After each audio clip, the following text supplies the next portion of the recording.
Hello, MotoAmerica fans. It's time for another episode of Off Track with Carruthers and Bice. You'll laugh, you'll cry, and you may even learn something from this unlikely pair and their special guest. The mic is yours, Paul and Sean.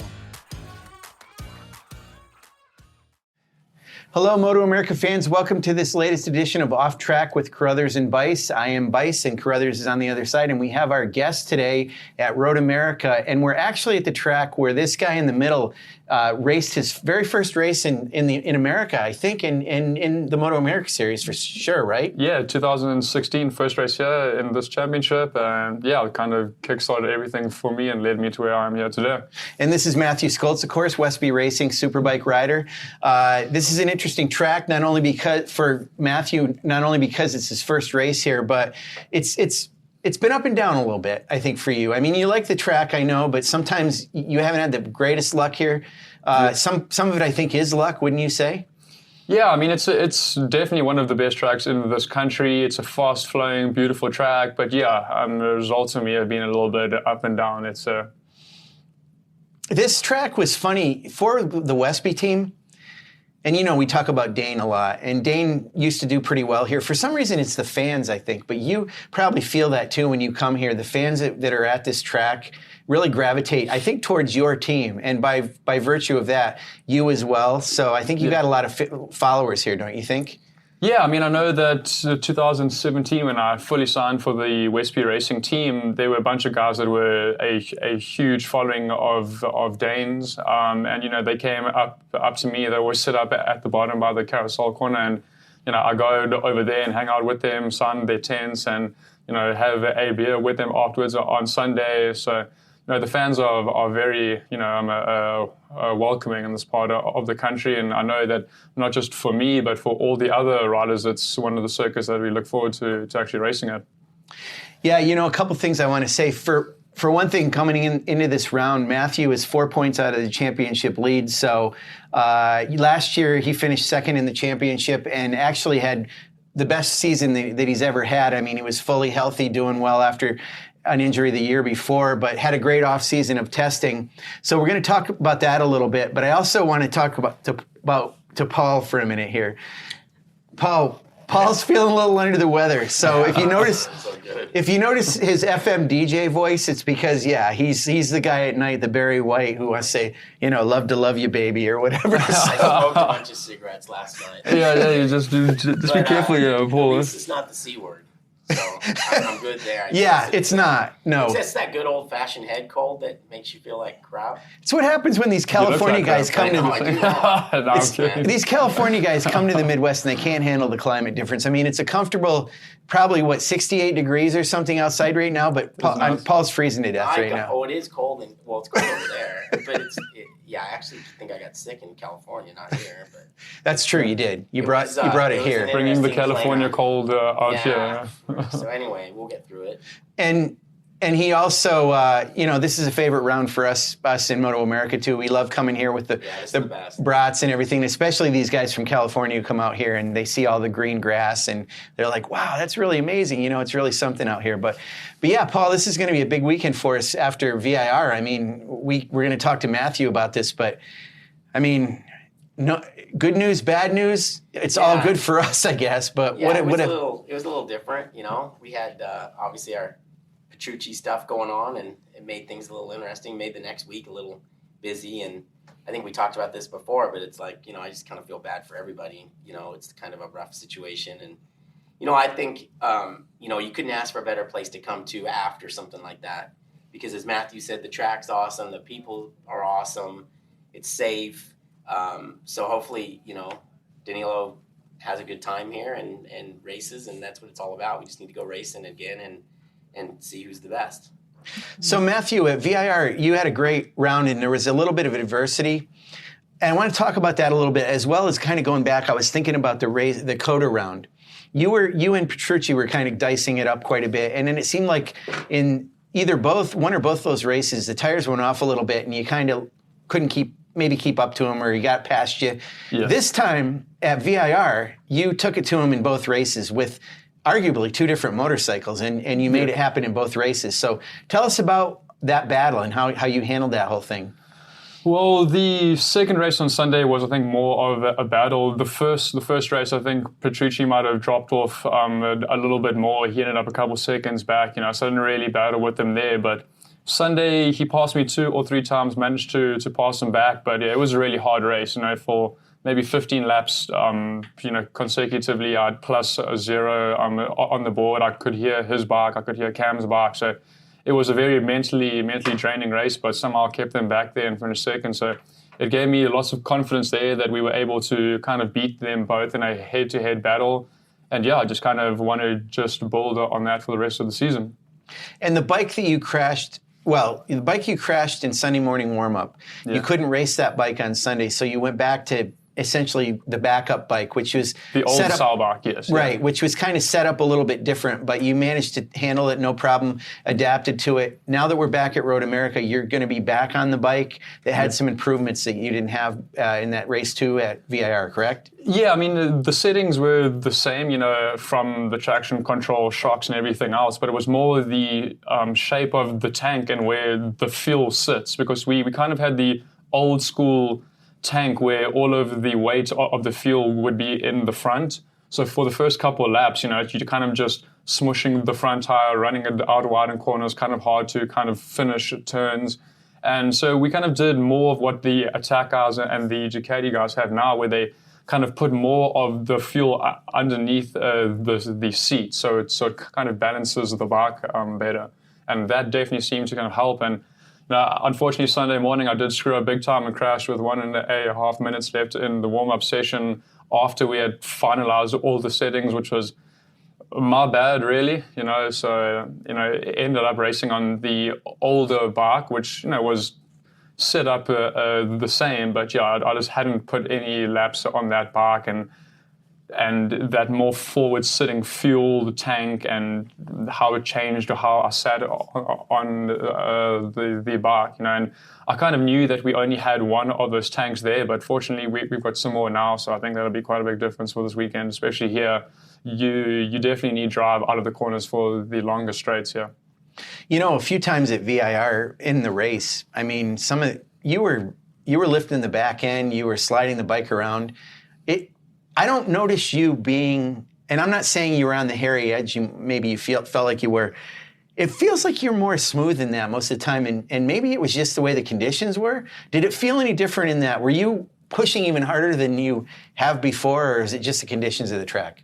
I think it was definitely the conditions of the track, but I definitely feel like I'm pushing more. I feel more comfortable with the bike and the setup, and just feel like I can kind of put everything into pushing hard now and knowing what the bike's going to do. And I generally tend to ride smoother than some of the other guys do, but to me, I feel like I'm on the absolute edge in every single corner, so, but, I think just continuing to develop the motorcycle and being comfortable in those positions that you aren't actually comfortable on the motorbike is really good. Looking at the world's superbikes, how Toprak rides, that he's out of control in every single corner, so I'm generally tending towards pushing the bike more now and trying to get every last tenth that we can, so we can be challenging Jake up front, Danilo and Cam. Is it frustrating a little bit with Jake? Because from watching, Jake's going your speed or a little bit faster, and it looks like he's not trying as hard. Like, in other words, it's coming easier to him because I think he's got the perfect setup. Yeah. He's got the experience. He's got everything the way he needs it to be. So it almost makes it look a little easier than a guy like yourself that's, like you said, on the edge trying to stay there. I mean, I definitely think you can't take credit away from how Jake rides. I think he's always been a relatively smooth guy. He tends to enter the corner slower. He tends to let go of the brakes soon and gas through the corner. But there is no doubt that team has a really good setup. But, I've always had the mindset riding that you always have to push until something happens, until you feel the front tucking, until you feel the rear sliding. And that's just the way that I've been brought up, riding. And I think Jake used to override the bike slightly, which might be what I'm doing now, but I think that the team have kind of molded him and changed him slightly to be a little bit smoother. But that's just different setups. They've got a different swing arm, they've got different traction control settings. So I think that plays a lot into how he rides. But it definitely sucks when you feel like you're pushing it for every last tenth, and he's just eking out 0.3, 0.4 there, and it doesn't look like he's riding as hard as you, but you definitely know that he is pushing. You know what I mean? He crashed at the road Atlanta round, so it's definitely showing that he's pushing hard, but I think it just changes with how you ride, the bike and stuff. But I feel like we're getting a little bit closer to where Jake is, and I've just got to keep on pushing, but also trusting the team with how they set up the bike and knowing that when you're spinning the bike, you're not really driving forward, because you do want spin to kind of help you finish the corners, but you don't want too much spin that you're not actually driving forward, that you're just spinning the tire, So it's a little bit of both from the riding style and the setup. It looks fun, but it's not. Yeah, I mean, it looks cool. Watching the race back, I didn't actually realize how sideways I was getting in some of the corners, but again, I think kind of how Jake changed his whole riding style back from 2020 when he was teammates with Bobier, and he kind of smoothed it out and he went quicker. I think I need to kind of maybe look at doing a similar thing. Let's talk, I think we touched on it a little bit, but crashing. It's like, I don't think people realize, they watch MotoGP and a guy crashes and gets on a scooter and runs back, jumps on another one. It's almost like they're disposable objects, right? Yeah. It's like, a paper cup, you'd have a drink and you throw it away. Yeah. Which you should do with mine. Don't drink out of mine. No, definitely went a little bit. But as a rider, especially like at this level where, the teams aren't zillion dollar teams. They don't have this stuff, just disposable. That's a bad feeling for you when you crash, right? Like you, once you realize you're okay, it seems to me, especially with you, your immediate thought, I can tell, goes to like, oh man, I've just screwed up for those guys. They got to do a bunch of work. It costs a bunch of money. Yeah. That's true, right? We think that too. We worry about you guys. Yeah. When you go down, Paul and I are like, oh no, that team, they're going to be all upset and everything. So talk about that, yeah. Yeah, I mean, I think all of the MotoGP teams, they got multiple bikes, they got zillions of dollars, like what you said. And I think here to kind of fair things out slightly, that you only allowed one of your bikes throughout the Friday practice to the Sunday race unless you total it, so that if you crash, that's your practice session done. And even if you do make it back to the pit afterwards, you can't just whip out the second bike and go riding out of the pits. So it definitely sucks when you crash and you kind of dust everything off, and you look at the bike and you've got your front fender over there, you've got a handlebar over there, you know that you messed up, and that's the rest of that session done, and you're just wasting time, and you need as much track time as you can possibly get, especially for us now, I'm constantly developing the bike and trying to get quicker and catch up to Jake and whoever else is leading the race or leading the points or practice session at that time. And yet, one sec, like people would say, well, the morning warm-up, why would you crash in the morning warm-up? Well, that's what I was going to ask. You've got your setup that you're hoping is spot on. You've got to at least go fast enough to know that it's spot on for the race, right? I mean, that's... Exactly, yeah. And you don't know unless you push. Exactly, and it's always... You also want to get comfortable at that point of running those times. You can't just do one lap and think, I'll do 20 laps at that point, because the bike starts changing once the tires drop off, so you always want to put in laps to make sure that you're consistent, running those sort of times, and if you can't, you want to figure out why, what I mean? So, but yes, I have crashed in the last two Sunday morning warm-ups, which the team were not happy with, I'm not happy with, so it's something that I need to definitely look at, but you're always out there pushing as hard as you possibly can because you know that everybody else is. Right. You touched on something earlier that I want to talk about. Okay, you are on a Yamaha YZF R1. Jake Gagne is on a Yamaha YZF R1. Cam Peterson is.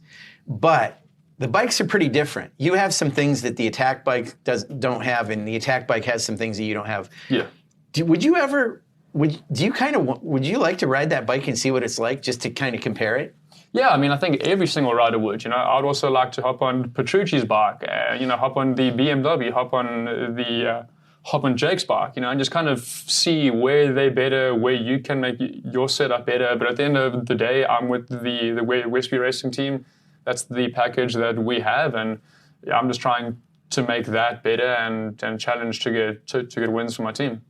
Yeah, and you're always changing things. I mean, you talked about the tank. That tank is not something that Attack has. So you guys have kind of gone in your own direction with that. I mean, it's all Yamaha, but at the same time, it's like you're a privateer team. You guys are free to do a lot of different things. Yeah, I mean, I know that they do help us out when we did struggle at tracks last year. They help us out with a couple of things, but by no means are they giving us their settings, or or they like, oh, okay, you're not running half a second off. Let me help you here so that you can catch up to our guys. I definitely know that the Yamaha manufacturer wants a 1, 2, 3, but obviously Richard wants his team to do as well as they possibly can. I know that my team are trying to give me the best package that I can win races. So there is help, but by no means are we giving each other secrets to beat their own guys. Right. So let's talk about this. Cam and Jake are teammates. Cam benefits from having Jake on that team. Yeah. Jake benefits from having Cam on that team, I'm sure. You got nobody. Yeah. Could you benefit from having another teammate? Maybe that's a no-brainer question to ask you. Yeah, I think so, because it definitely helps when just, let's say, you're half a second off of Jake, and if you Cam, you can go look at his data and see, okay, in corner 1, 2, and 3, I'm running the same sector times, but in corner 4, I might be braking sooner, I'm getting on the gas later, so you can directly see where you're losing time. Whereas we just have a broad view of, okay, in sector 2, I'm losing this much time, in sector 3, this much time. But it could be in multiple corners, it could be in a single corner. So it definitely hinders us slightly, but, that's just the situation of how things are, and, we just try to work and get faster overall. So if you were sharing information, you'd see not only he's faster there, but why he is, because he's doing this and this. Yeah. Whereas now all you can do is look at the times, really, and not. Yes, yeah. Okay. I mean, I'm just generally looking at the sector times, but, sector could have 5 or 6 corners, you know what I mean? Right. So I have to kind of guess, where am I quicker, where am I losing time? I could be braking later, but he could be getting on the gas 2 or 3 bike lengths sooner. So he could be overall 0.1 quicker in that corner. But I might think that I need to be braking later, which might hinder me there. You know what I mean? So it would definitely help. But at the end of the day, I'm very happy with my situation, and I just need to get better. Overall. Now I always have the mindset of, if you had to put Quartararo or Marquez on my bike, they would be quicker. Generally speaking, so that's just the way that I look at it. No. So, God, my voice. Getting second. Yeah. Like, you're sick of it, right? I mean, everybody in the paddock that's getting second or worse thinks second would be great. Right. Yes, yeah. But if you're second, then second sucks. Yeah. And that's the way you feel right now, because you've been second in every race this year except for the race you didn't finish. Yeah. And like I said, that's a hell of a lot better than third, fourth, fifth, or sixth. But sometimes doesn't second seem more frustrating than third? Well, I mean, I would rather be second than be third, but yeah, it definitely sucks to be the guy that's always coming in second, and we always have that mindset of what could we do better to be challenging Jake, Petrucci, whoever wins, and think, why couldn't we have been there? But at the end of the day, we're still in the championship fight. I've got multiple Superbike wins, so we know that we're capable of it. We just have to try and figure out why, whether it's me riding, whether it's set up, and just keep on pushing, developing the bike, and hopefully one day get there. You obviously have a ballpark setting. Yeah. You're to the point now where you're just making little changes, trying to find a little bit more time. For the most part, yeah. Okay. Yeah, and you also got to be careful you don't go down some rabbit hole that... Yeah, exactly. Just kind of going back to what you guys were saying with having a teammate. You can kind of bounce setups off of what the other guy's doing or what he feels better, whereas we can just kind of maybe follow setup that I might feel a lot more comfortable with and get quicker, but it might be hindering us more in different spots. So it's a little bit difficult, but we definitely do have a window that we try to keep ourselves in and not go out of too much, but I think every single bike has that sweet spot that you kind of want to keep it in. We talked to Corey Alexander last week on the podcast, and something came up that I want to talk to you about.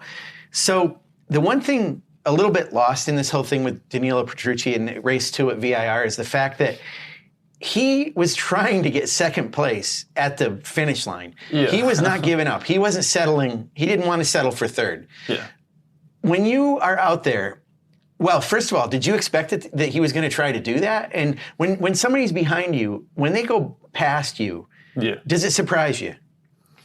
I mean, sort of. Like, you generally know where most of the passing spots are on every single track, and I kind of could hear his bark on the final couple laps, so I knew that he was right there, and I knew that he hadn't passed me up until that point, and the only place that he could have gone by me was the slipstream coming up to the line.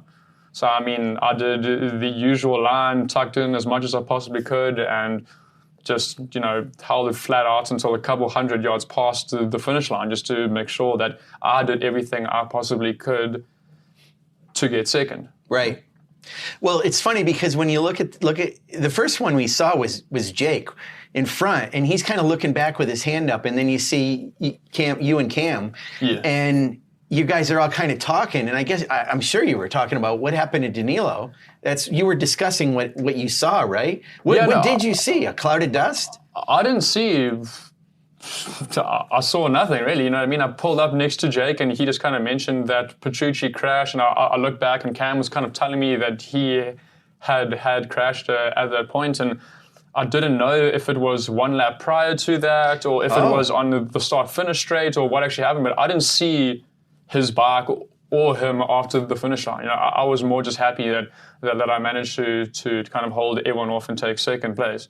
So it was a little bit strange, but I know that kink on a Superbike, you're doing 180 miles, you know what I mean? And if you're not on the correct line, it definitely tightens up on you a hell of a lot quicker than what it usually would. And it had rained on Saturday night. The track was a little bit dirty, and offline you never have as much grip.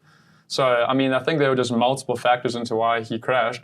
But at the end of the day, I did everything right, and I think that he just messed up a little bit. So where you were located on the track on that final lap and going across start-finish, take the checkered flag, you're probably thinking, I'm in a position where if anybody is on the outside of me, that's not a good place to be, given those track conditions. Is that a fair assessment? Yeah, I mean, but honestly, I wasn't even thinking about what he was doing. I was just making sure I was tucked in as much as I could, had my elbows, knees squeezing the tank, the frame, chin on the tank, did my usual line. I stayed to the right more than what I usually did, because there was a shorter distance to the finish line at that point. I wasn't even considering the fact that there was somebody on the outside of me, or whatever happened. I was just more focused on what I was doing. So you've raced all over the world for a long time. Yeah. Is that track a little unusual? That is start-finish in a weird spot, being on a curve? Have you raced at other tracks where the start-finish is on a curve? Does it seem like it maybe should be changed, or do you think it's okay?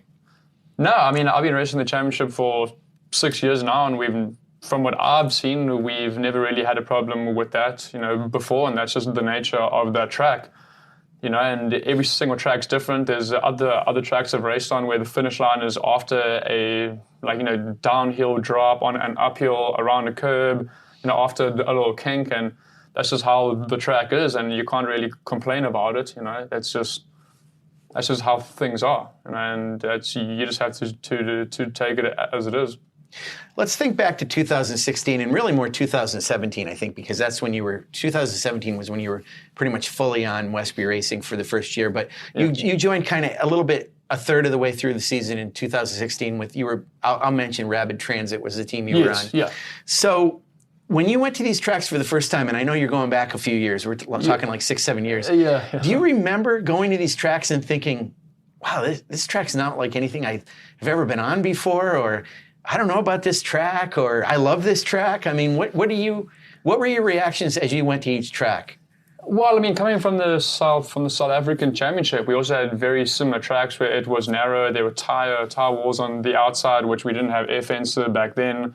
Then going all the way back to 2008, riding in the Red Bull Rookies Cup, we kind of raced on the MotoGP circuits, which are always safe. But then when I raced in national championships, in the Spanish Championship, the German Championship, Italian Championship, every national calendar has tracks that aren't MotoGP prepped circuits, where you've got these hundreds of yards of runoff afterwards, you know what I mean? So I think I've always been on tracks that aren't perfect, you know what I mean? So it's never really been a big thing for me. And I don't really take too much notice to those kind of things. I'm more just focused on my job and how I can be quicker around that track. But yeah, I mean, it's definitely gets in your head, a little bit when you can kind of see the walls, right there or something. But at the end of the day, what am I going to do? Go and pick up a spade and go and dig out some more gravel trap? I'm just there riding. Right. One other thing I want to ask you, Mathew, is this is common to any rider. The bike is different at the end of a race than it is at the beginning. Obviously, You talked about the tank now and how the tank puts the center of gravity in a little different place, but also your tires go off during the race. Do you like the way a motorcycle feels at the beginning of the race or the end of the race? It always varies, depending on the circuit, what your setup is. But, the middle part of the race is where I seem to be strongest, because I think that's where we kind of base most of our setup from is, if it's a 20-lap race from lap 5 to lap 15 is where I try to feel the most comfortable riding, and that always tends to be where I set it up to be the most efficient for me. But it always changes, depending on the circuit length, conditions of the track, and everything else. And we haven't talked about this for a couple of years now, but I know there was a time where you weren't too happy with your race starts. But where are you at with that now? Do you feel pretty good about what you're doing these days? No, my starts are trash. Still? Okay. Always trash. I don't know why. When I raced motocross, I never had good starts there. Motard, they weren't good. In the Superbike, they've been all right, but I definitely wouldn't put it as one of my strongest parts of motorcycle racing. That's for sure. I don't know if it's just because I'm a bigger guy, I just don't know how to use the launch control properly, or reaction times are just bad, but I've just never really been somebody who gets off the line well. But I remember, and Paul can remember this, when Cameron Bobier years ago would always be like, I kind of want to start a race and see where everybody's at, and then, I'll go for it later. Well, he completely changed that mentality, and it's obviously now that he's in Moto 2, he knows from the go, you got to go, and you do that. Yeah, well, I mean, like I said, I don't know if it was the setup that we had with the fuel being a lot more forward, but I always seem to struggle on the opening couple of laps. But that's tended to be something that's happened throughout my whole racing career, and it's something that we've been working on now because looking at the last year or two, that's where Jake makes up most of his time. So we know that I need to get better there, and I'm trying to work on it, but it's obviously a work in progress right now. Well, 4 points out of the championship lead, and that's to tie with the leader right now, who is Danilo Petrucci. We'll see how he does at this track. Mathew, as we said, has been racing here since 2016 at this particular track. We'll see how it goes, but good luck to you this weekend. Yeah. And thanks for being on, Paul, hanging in there with the voice and everything. That was all good. Paul is barely surviving, but we got it. We made it happen. And if you want to hear more of Paul's voice, tune in late at night on some rock station, and you can hear him like spinning the tunes. That's it. But thanks for joining us from MotoAmerica. We're looking forward to this weekend, as I'm sure you are too. Make sure you watch us on MotoAmerica Live Plus, as well as our broadcast schedule that's on our website. And I want to make a shout out to the corner workers. Again, we always need corner workers, and it's a volunteer system. And as I say, it's always the best seat in the house. Mathew can say that. He sometimes gets to know the corner workers a little bit. And I visit them. mornings I visit them a little bit too much, apparently. Yeah.